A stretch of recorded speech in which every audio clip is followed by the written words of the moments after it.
जिला स्तरीय विभाजन विभीषिका स्मृति दिवस पालित। ढेंकानाल जिला कामाख्यानगर सारंगधर स्टाडियम स्थित ऑडिटोरियम ठारे जिला स्तरीय विभाजन विभीषिका स्मृति दिवस पालन करा जायछि। कार्यक्रम में मुख्य अतिथि भाव राज्य सरकार मंत्री प्रदीप बल सामंत, सम्मानित अतिथि भाव ढेंकानाल सांसद रुद्रनारायण पाणी, कामाख्यानगर विधायक शत्रुघ्न जेना, परजंग विधायक विभूतिभूषण प्रधान, बीजेपी जिला सभापति रासबिहारी बेहेरा, पूर्वतन मंत्री नवीन चंद्र नारायण दास प्रमुख उपस्थित थिले। 1947 मसीहा अगस्ट 14 तारिख दिन भारत विभाजन एवं एहार विभीषिका हृदयधरा होइथिला। 1,46,00,000 लोक बासहरा, 10 लाख लोक मृत्युवरण। जो महान जननायक और स्वाधीनता संग्रामी अवदान जो भारत स्वाधीनता हो पारिछि, मात्र भारत विभाजन कला राति एक विभीषिका हो रही। यह समग्र भारत वर्ष में 2021 मसीह माननीय प्रधानमंत्री नरेंद्र मोदी निर्देश क्रमे विभाजन विभीषिका स्मृति दिवस पालन करा जाउछि। एही कार्यक्रम में बीजेपी शताधिक कार्यकर्ता और नेता उपस्थित थिले। देश विभाजन हवा बेले भारत वर्षर हिंदू माने किभली अत्याचार शिकार होइतिले, किभली आत्मबलि देइतिले, किभली जो माने देश पई शहीद होइतिले तांकु केमिति देश भूली जाइछि।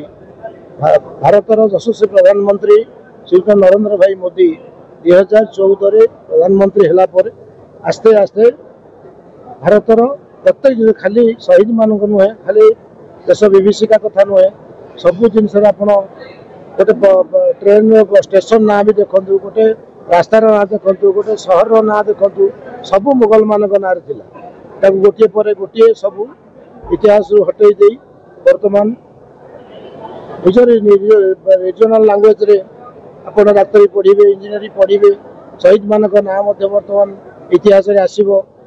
पिला माने समस्ते आगामी पीढ़ी चिन्हे जानवे, से ये देशर विभीषिका स्मृति दिवस आज जो पालन होची केवल पूर्व कथा लोक जानतु, पिला माने जानतु, निज देश कथा जानतु, देश बलिदान देइछन्ति को माने देश निजर सम्मान को इज्जत को मध्य बलिदान देइछन्ति।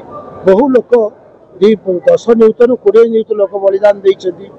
आपणकर बेघर होइछन्ति, भिटामाटी छाड़ी आसीछन्ति, आसी एठी रिफ्यूज होई रहिछन्ति, से मानकु लोक जानिबा दरकार। आमे से सब जानि नथिले, तेबे एई 4 वर्ष गोटे गोटे जिनस आम जानवा पाऊँ। आगामी पीढ़ी अनुप्राणित हे, भारत केमती अखंड भारत हम, एकता रहिबो, संस्कृति परंपरा रहिबो, यही उद्देश्य रखी आगे पालन करा जाउछि। भारत वर्षर हिंदू मैंने अत्याचार शिकार होते, आत्मबलि देते, किभली जो मैंने देश शहीद होते केमी देश भूली जाइए। भारतर यशस्वी प्रधानमंत्री श्रीयुत नरेंद्र भाई मोदी 2014 रे प्रधानमंत्री हला पर आस्ते आस्ते भारतर प्रत्येक खाली शहीद मान नुहे, खाली देश विभीषिका कथा नुहे, सब जिन गोटे ट्रेन स्टेशन ना भी देखु, गोटे रास्तार ना देखु, गोटे सहर ना देखु, सब मुगल मान ना गोटे पर गोटे सब इतिहास हटई दे वर्तमान निजर रिजनल लैंग्वेज रे आपण डाक्तरी पढ़े, इंजीनियरिंग पढ़े, शहीद मान ना वर्तमान इतिहास आसब। पिला माने समस्त आगामी पीढ़ी चिन्हे जानवे, से देशर विभिन्न स्मृति दिवस जो पालन हो केवल पूर्व कथा लोक जानते, पिला माने जानते, निज देश कथा जानते, देश बलिदान देते, को मैंने देश निजर सम्मान को इज्जत को बलिदान देते।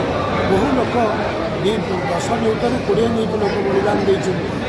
आपणकर बेघर होती, भिटामाटी छाड़ी आसी आसी एठी रिफ्यूज हो रही, से लोक जानवा दरकार। आम से सब जान तेज यही 4 वर्ष गोटे गोटे जिनस आम जानवा पाऊँ। आगामी पीढ़ी अनुप्राणित हो, भारत को अखंड भारत हम, एकता संस्कृति परंपरा यही उद्देश्य आगे पालन कर।